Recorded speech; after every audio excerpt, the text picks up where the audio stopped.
आपको अगर ऐसा महसूस होता है कि किसी ने आपकी दुकान पर बंधन कर दिया, आपका व्यापार बांध दिया, 4 दिन दुकान अच्छी चल रही है और 4 दिन बंद हो रही है, तो महाराज सूर्य का उत्तरायण जो प्रवेश है मकर के अंतर्गत, वो दोपहर में लगभग 2:30 बजे के करीब में आए, 2:30 से 3 के करीब में आया। तो निवेदन करूंगा मैं आपको ऐसा लगता है कि आपका व्यापार 4 दिन अच्छा चल रहा है, फिर गिर रहा है, फिर चल रहा है, फिर नीचे आ रहा है, तो जब मकर राशि के भीतर सूर्य प्रवेश करेगा 2:30 के लगभग में आएगा, शायद दोपहर में 2:30-3 बजे के करीब में प्रवेश करेगा, तो आपको ऐसा लगे या किसी की तबियत थोड़े दिन अच्छी हो रही है, फिर गिर रहा है, फिर अच्छी हो रही है, फिर बेकार हो रही है, फिर अच्छी हो रही है, फिर बेकार हो रही, दवाई खा रहे हो नहीं लग रही, तो आप जब मकर राशि में सूर्य प्रवेश करे, कल मकर संक्रांति के दिन उत्तरायण जब सूर्य के भाव प्रवेश करे महाराज, दोपहर में 2:30-3 बजे के करीब में प्रवेश कर जाएगा, इतनी बजे, तो प्रयास करना थोड़ी सी काली तिल्ली लेना महाराज जी, उसमें एक बमूल का कांटा लेना, काली तिल, बमूल का कांटा और किसी भी वृक्ष की 5 पत्तियां लेना महाराज, उसको लेकर अपने दुकान में, व्यापार में, या जिसको औषधि ना लग रही हो, जिसका स्वास्थ्य गड़बड़ हो रहा महाराज, उसका स्पर्श कराकर या 21 बार उस पर से उतार कर, और उतारना क्या नाम लेकर है? अवधूतेश्वर महादेव। कौन सा महादेव है? जम के बोलो जरा, अवधूतेश्वर महादेव। शिव जी का एक अवतार हुआ था, अवधूत रूप शंकर का। शंकर भगवान के उस क्रोध को, भगवान शिव के उस क्रोध को ब्रह्मा जी ने घोड़े का रूप दे दिया था और घोड़े को समुद्र में डाल दिया था, उस घोड़े से जलंधर हुआ था, फिर जलंधर का विवाह वृंदा से हुआ था। अर्थात शास्त्र कहता है कि अवधूतेश्वर महादेव का जो रूप है वो रोग का निवारण करने के लिए, व्यापार की वृद्धि को आगे बढ़ाने के लिए। आप लोगों ने कहीं कहीं देखा होगा, किसी किसी के ऑफिस में देखा होगा कि वास्तु शास्त्री कहते हैं कि दौड़ते हुए घोड़े का फोटो लगाओ। सुना है कि नहीं सुना? अरे बोलो तो, सुना है कि नहीं सुना? किसी वास्तु वाले के पास जाओगे ना तो वो कहेगा तुम्हारा ऑफिस अच्छा नहीं चल रहा ना, तो दौड़ते हुए घोड़े का फोटो लगाओ। जो घोड़े 4-5 घोड़े दौड़ रहे हैं उनका फोटो लगा।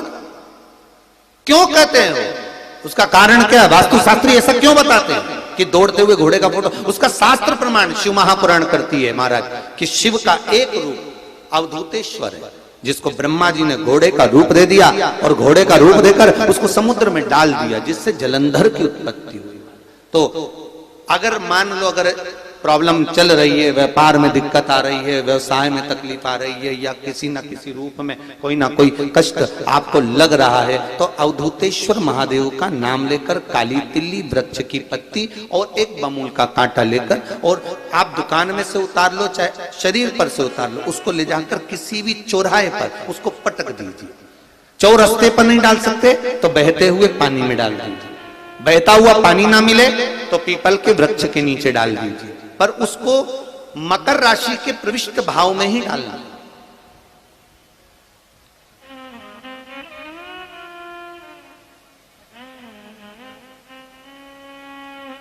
प्रविष्ट भाव। हमारे हिंदू धर्म में जितने भी त्योहार आते हैं ना, ये त्योहार कोई साधारण नहीं होते। हमारे हिंदू धर्म में जितने भी त्योहार हैं, ये कुछ ना कुछ हमें सुख का भान कराते। एक भी त्योहार ऐसा नहीं है हिंदू धर्म का जो कि खाली जाए, बस हम उससे दूर रहते हैं, हमें आता नहीं है, बस एक साधारण भाव में हमने त्योहार मना लिया, पर उसका महत्व हम समझें, उसको जाने कि उसकी महत्वता क्या।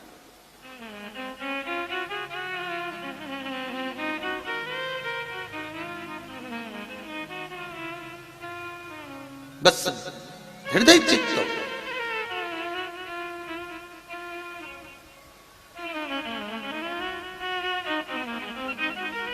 कोई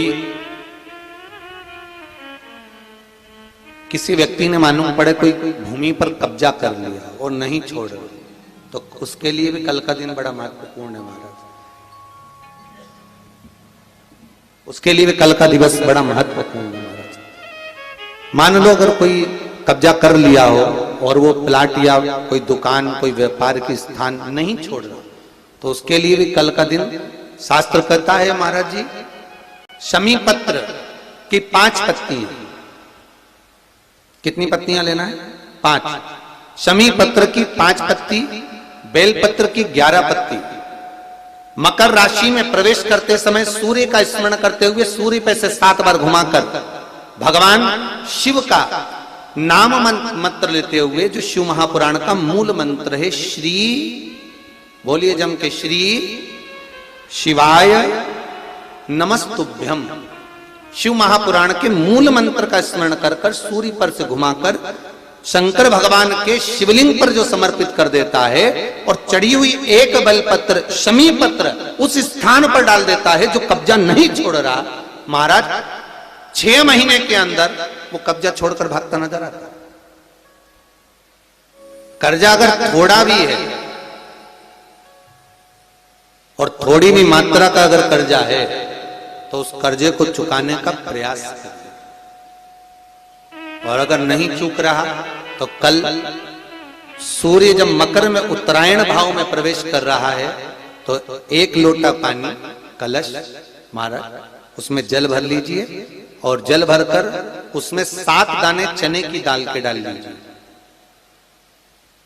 7 दाने चने की दाल के डालकर उसमें थोड़ा सा कुंकू रौली थोड़ी सी इसमें डाल लीजिए।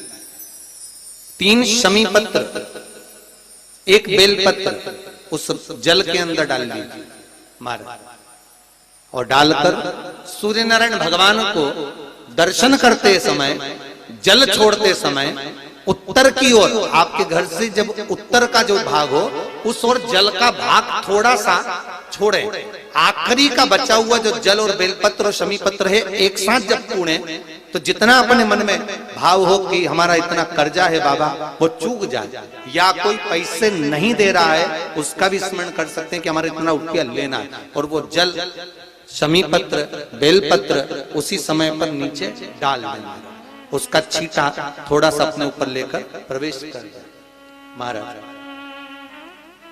ज्यादा से ज्यादा 5 महीने 6 महीने कहीं ना कहीं बाबा ऐसी कृपा कर देता है, कोई सहयोग, कोई धन, कोई संपदा, कोई व्यापार ऐसा बना देता है कि पैसा हाथ में आता है और कर्जा चूक जाता है। ये बाबा ही। और एक बात का याद रखना, हमें किसी से लेकर नहीं देना कर्जा, भगवान से ये निवेदन करना है हमको कि बाबा हमको ऐसा व्यापार दे, ऐसा धन हमारा खुद का दे जिससे हम अपने पैसे से कर्जा चुका। मालूम पड़े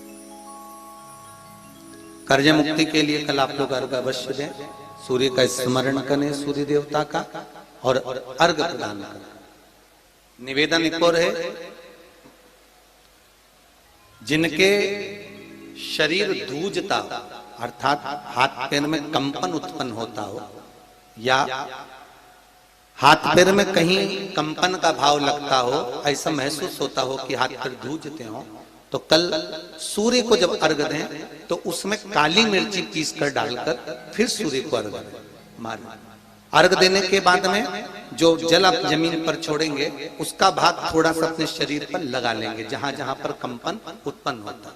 या कोई डॉक्टर आपको बोल रहा है कि बाईपास करवाना पड़ेगा या कोई नस चोक हो गई हो, तो उस स्थान पर भी आप उस जगह पर भी उस जल को अवश्य लगाएं, काली मिर्ची का पिसा। कल मकर संक्रांति है, भगवान शिव के पूजन का भी दिन है।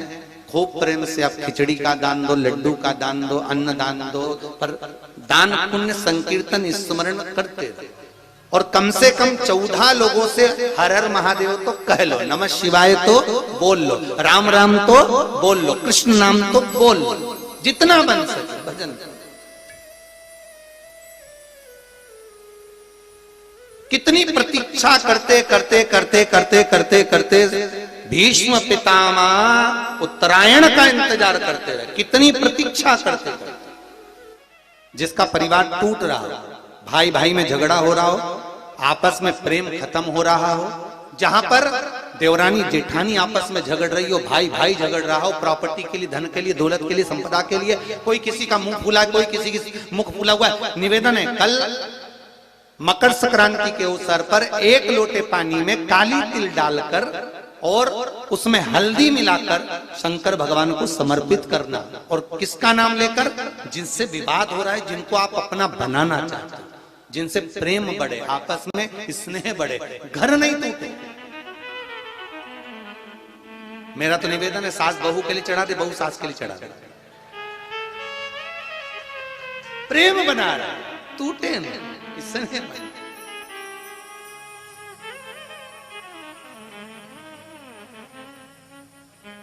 ये आपस का जो प्रेम है ये टूटना नहीं चाहिए। कल मकर संक्रांति के अवसर पर ये करिए। कहते हैं मकर संक्रांति है जिस समय पर कल सूर्य उत्तरायण आ जाए, और पहले दिन उत्तरायण के दिन ही जब संध्या का समय होता है, शाम का समय होता है महाराज, संध्या का जो समय होता है शाम का, अगर कोई बच्चा पलंग पर बाथरूम करता हो, गंदगी करता हो, सारी औषधि कर ली, दवाई कर ली, और या बच्चा रात्रि को उठकर चिड़चिड़ करता हो या रोता हो रात भर महाराज, उसके लिए, या माता के स्तनों में बच्चे को पिलाने के लिए दूध ना आता हो उसके लिए, या बच्चा रुदन करता हो, या बच्चा गंदगी करता हो, उसके लिए कल शाम के समय पर, प्रथम दिन में जब भगवान उत्तरायण आ रहे हैं मकर राशि के अंतर्गत, तो शाम के समय पर मकर संक्रांति के दिन गुड़ को पानी में मिलाकर शिवजी पर लेपन कर दो, उसी हाथ को बच्चे को मंदिर के बाहर चटा दो महाराज, फिर वो पलंग पर कभी गंदगी नहीं करेगा महाराज। जिस नारी का स्तन में दूध नहीं आता हो बच्चों को पिलाने के लिए, उसको भी अगर चटा दिया जाए तो स्तन में दूध आना प्रारंभ हो जाए महाराज। जो बच्चा रात्रि को रोता हो, जाग जाता हो, उसको भी अगर वो हाथ चटा दिया जाए तो वो काम करता है महाराज। ये कल के दिन करके देखना, बाद में बताना जरूर हो। शुगर वाले जीव, जिनकी शुगर ऊंची नीची हो रही हो, ज्यादा शुगर की परेशानी आ रही हो और इंजेक्शन लेना पड़ रहा हो, उनके लिए निवेदन है काली तिल्ली कल के लिए है ये खास तौर से, बाकी के शुगर के लिए तो उपाय और बाद में बता देंगे, पर कल के लिए जो करना चाह रहे हैं, जिनकी शुगर लेवल में नहीं आ रही है, काली तिल्ली शंकर भगवान के शिवलिंग पर समर्पित कर दो, और उस काली तिल्ली को जब शिव जी पर चढ़ाएं तो महाराज हाटकेश्वर महादेव का नाम लेना है। कौन से महादेव? हाटकेश्वर महादेव का नाम लेना है, और शंकर भगवान पर काली तिल्ली चढ़ाते जाना है। उसमें कंकर नहीं हो, सफेद तिल्ली का एक भी दाना नहीं हो, इसका ध्यान रखिए। उस काली तिल्ली को चढ़ा दीजिए, हाटकेश्वर महादेव का स्मरण कर कर, किसी को जल ना चढ़ाने देना उस समय पर जब आप शंकर जी को चढ़ाएं, और भगवान शंकर की हाटकेश्वर महादेव का स्मरण कर कर 108 रुद्राक्ष से मनके से माला जप लो। वहीं शंकर चढ़ी रहने ना तिल्ली, उसी तिल्ली को वापिस कटोरी में उठाकर लिया, 3 दिन तक लगातार उसको थोड़ा थोड़ा कर कर सुबह के समय खाली पेट खाइए, शुगर लेवल पर आ जाएगी महाराज, आपकी शुगर हाई ऊंची नीची नहीं जाएगी। हाटकेश्वर महादेव का स्मरण